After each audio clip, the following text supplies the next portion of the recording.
26 వచనం దీవెనకరములు వర్షములు కురియును. మీ జీవితంలో దీవెనకరములు వర్షములు కురవాలంటే ఇంకా ప్రార్థన చేయాలి.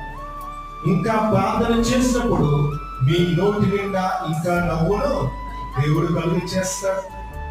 ప్రహర్షముతో మీ పెదాలను నింపుతాడు. ప్రహర్షం అంటే ఆనందముతో మీ పెదాలను దేవుడు నింపుతాడు. ఇట్టి వాగ్దానం మనం స్వతంత్రించుకోవాలంటే ప్రతి ఒక్క వేళ ప్రార్థనే మన పరిస్థితులను మారుస్తుంది.